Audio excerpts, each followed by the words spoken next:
This isn't just a coaching appointment, it's a roll of the dice that could redefine the Sydney Swans' legacy or unravel the very fabric of their AFLW ambitions. When you look at that cover, asking genius or risk, you're staring at the heart of the biggest gamble the Bloods have taken in years. We are talking about history being made, yes, the first ever Irish senior coach in the entire AFL system. But strip away the romance of the headline, and what are you left with? A 30-year-old with 34 games of experience, stepping into the hot seat of a team that just axed a foundation coach. Colin O'Riordan is a beloved figure, a man of integrity, absolutely. But in the cutthroat world of professional footy, does character outweigh experience? The Swans are banking on a fair-tail transition from the academy to the main stage, but the AFLW isn't a development league anymore. It's a brutal competition where sentiment gets you sacked. Today, we aren't just celebrating a milestone for Irish talent. We are dissecting whether Sydney has just pulled off a masterstroke of internal succession or if they've handed the keys to a Ferrari to a learner driver. The pressure is on, the skepticism is real, and the stakes? They've never been higher for the red and white. So let's lay it out on the table. Colin O'Riordan. The man is practically fresh off the retirement list, having hung up the boots in 2022 due to that chronic hip issue. Now, he's the gaffer. The club is selling this as the natural progression of a leader, someone who's been grinding away in the academy and working as an assistant. Kate Maney, the Swans AFLW boss, didn't mince words. She called him the standout choice. She talks about his integrity being a hallmark of his character. And look, nobody disputes that O'Riordan is a top bloke. You don't play through the pain he did without having some serious grit. But moving from being a mate in the locker room to the one making the hard calls on list management and game day tactics, that is a canyon to cross. A canyon? Mate, it's the Grand Canyon without a bridge. I'm listening to you try to rationalize this, but let's be real for a second. He's 30, 3-0. I've got mates that age who still can't decide what to order for dinner, and the Swans have handed him the reins of an entire professional program. It smells like the cheap option ride. It smells like jobs for the boys. You sack Scott Gowans, a bloke with genuine runs on the board, a foundation coach, because the team missed finals, and your solution is to promote the assistant who was part of that same failed campaign? It doesn't add up. See, that's the cynical take, and I expected that from you. But you're ignoring the blood culture. Sydney has always operated differently. They value the internal DNA more than importing a mercenary with a shiny CV. O'Riordan isn't just some random 30-year-old. He's someone who learned the Swans way under John Longmire. He's been breathing that specific defensive structure, that Bloods mentality, since he arrived from Tipperary in 2015. The club sees a young coach who connects with the modern player. The AFLW list is young. Maybe they don't need a drill sergeant. Maybe they need a connector. Connector. That's the buzzword every club uses when they hire a rookie coach with zero senior experience. He relates to the players. Yeah, brilliant. But can he outcoach the seasoned tacticians in the league when the Swans are 3 goals down in the fourth quarter at North Sydney Oval? That's the test. You talk about Longmire's influence, but Horse has been coaching for decades. O'Riordan played 34 games, 3-4. He spent half his career battling injury or trying to break into the side. I'm not saying he doesn't know footy, but knowing it and teaching it at the elite level are two different sports. And let's not forget, he's the first Irishman to do this. That's a great story for the newspapers in Dublin, but does it translate to winning premiership points in Sydney? That's exactly why it's a gamble, Oliver. But history is full of players with short careers becoming legendary coaches because they had to study the game rather than just rely on talent. O'Riordan had to learn Aussie rules from scratch. He had to intellectually deconstruct the game to play it. That often makes for a better teacher than the superstar who just did it on instinct. He's been coaching the academy boys. He's been in the AFLW box. He's not walking in off the street. Academy boys are one thing. Managing a senior women's list that just underperformed massively is another. He's walking into a storm. If they start 0-3 next season, that standout choice quote from Maney is going to look like a tombstone. It's high risk, high reward, but right now, I'm seeing way more risk. We need to talk about the context of this appointment, specifically the ghost of Scott Gowans. It wasn't long ago that Sydney was celebrating a semi-final berth in just their second season. The trajectory looked vertical. Then the wheels fell off. Gowans gets the axe after missing finals this year. That is a ruthless standard for a team still in its infancy. O'Riordan is stepping into a role where the bar has been set incredibly high. The front office is effectively saying, the roster is good enough to win now. The coaching was the problem. That puts a massive target on O'Riordan's back from day one. He doesn't have a grace period to rebuild. He has to deliver immediately. And that is why the decision is baffling. If the roster is win now, why hire a novice? If you think you're in the premiership window, you go get an experienced head who knows how to squeeze every ounce of performance out of the group. You don't hand it to the apprentice. And let's be honest about why Gowans was axed. Was it really just the coaching? Or was it the fact that Chloe Malloy, their absolute superstar, the barometer of the team, spent most of the time on the sidelines? You take the best player out of any team in the AFLW and they regress. Gowans was the scapegoat for an injury crisis. Now O'Riordan comes in, and if Malloy is fit, he looks like a genius. If she's not, he's cooked. You can't pin it all on Malloy.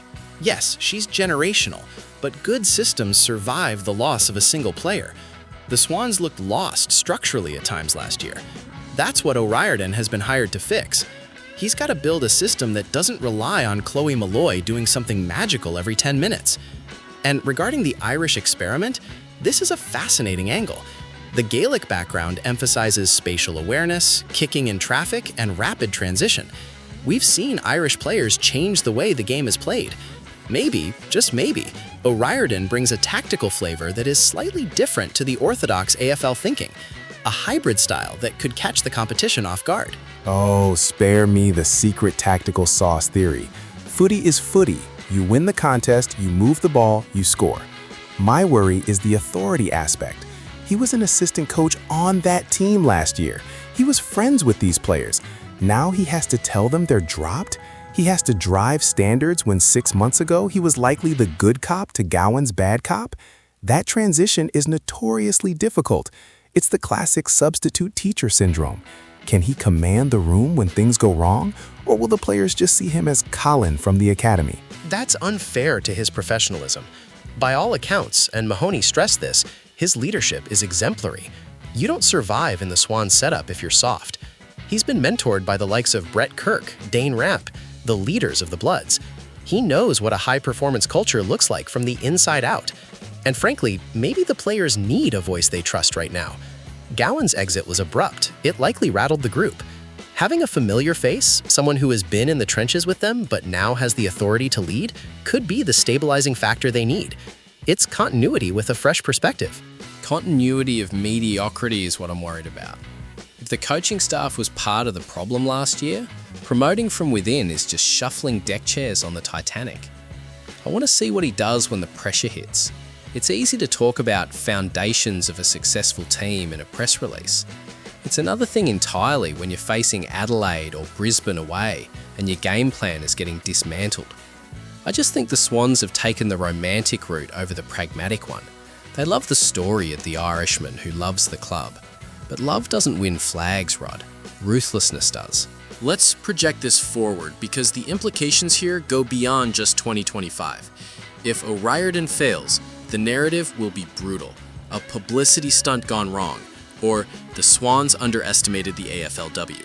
But if he succeeds, if he takes this group back to the finals and unlocks the potential of the younger players, he becomes a pioneer. He opens the door for international coaching talent in a way we haven't seen before. The AFL is becoming a global game in terms of talent intake. Why not coaching? O'Riordan is the test case. He's carrying the flag not just for Sydney, but for every international student of the game who thinks they can manage at the top level. That's a lot of weight for a bloke with a dodgy hip. And frankly, I don't think he cares about being a pioneer for international coaches. He just wants to keep his job. My biggest concern is the support network around him. Who is mentoring him? If the Swans just throw him the keys and say, "Good luck, mate," he's doomed. He needs a senior mentor, someone with gray hair in the box next to him to whisper in his ear when the emotions take over. We haven't heard much about the rest of the coaching panel yet, but that will be more important than the O'Riordan appointment itself. He needs a tactician beside him, not just more culture guys. That is a valid point. Even the best young coaches, think McRae at Collingwood, or even Longmire when he started, had strong support networks. But I think you're underestimating O'Riordan's tactical acumen. You don't get entrusted with the Swans Academy, the breeding ground of their future talent, if you don't understand the mechanics of the game. He's been teaching the fundamentals for 2 years. That grounding is essential. And look at the quotes from him. He says, "I have a lot of faith in the current playing list." That tells me he thinks the talent is there, but the application was wrong. He's not asking for a 5-year rebuild. He believes they can win now. That confidence is infectious. Confidence is great until you get punched in the mouth, as Tyson said. Look, I hope he does well. I really do. It's a cracking story. But the AFLW is evolving so fast, the standard improves exponentially every season. Strategies that worked 2 years ago are obsolete now. Is a guy who played 34 games and coached an academy side really at the cutting edge of tactical innovation? Or is he going to revert to safe footy because he's afraid to lose? The Swans were stagnant last year. They need innovation. I'm just not convinced O'Riordan is the disruptor they need. He feels like the safe pair of hands hire, which ironically is the riskiest move of all in a league that rewards boldness. See, I view it differently. I think his lack of traditional coaching baggage might be his greatest asset. He's not stuck in the old boys club mentality of how Aussie rules should be played. He's coming at it with fresh eyes, influenced by both his Gaelic roots and the modern Swan system. And let's not forget the hunger. His playing career was cut short. He feels he has unfinished business with this club. That drive, that desire to repay the faith the Swans showed in him when they brought him over as a kid, that is a powerful motivator. He's not just doing a job, he's defending his home.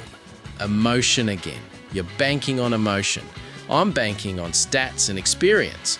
The stats say rookie coaches struggle. The experience says the Swans have taken a massive punt. If they miss finals again next year, O'Riordan won't be the only one under the pump. The executives who signed off on this, Moni and the board, they'll be answering questions about why they didn't go for a proven winner. It's the Irish gamble, all right. Let's just hope for their sake it's not a tragedy. The lines are drawn. On one side, the romantic vision of the Swans, a club that backs its own, values character above all, and believes that a student of the game can outsmart the masters. On the other, the cold reality of professional sport that Oliver has laid out, where experience usually trumps potential, and where the pressure cooker of the AFLW consumes the unprepared. Colin O'Riordan has etched his name in the history books today, but ink fades fast if the scoreboard doesn't tick over. He has the keys to the Blood's future, a talented list, and the weight of history on his shoulders. Is this the stroke of genius that reignites Sydney's premiership charge, or have they just walked blindly into a tactical mismatch? The season will reveal the truth, but one thing is certain: the eyes of the football world and the Emerald Isle are now fixed firmly on Sydney.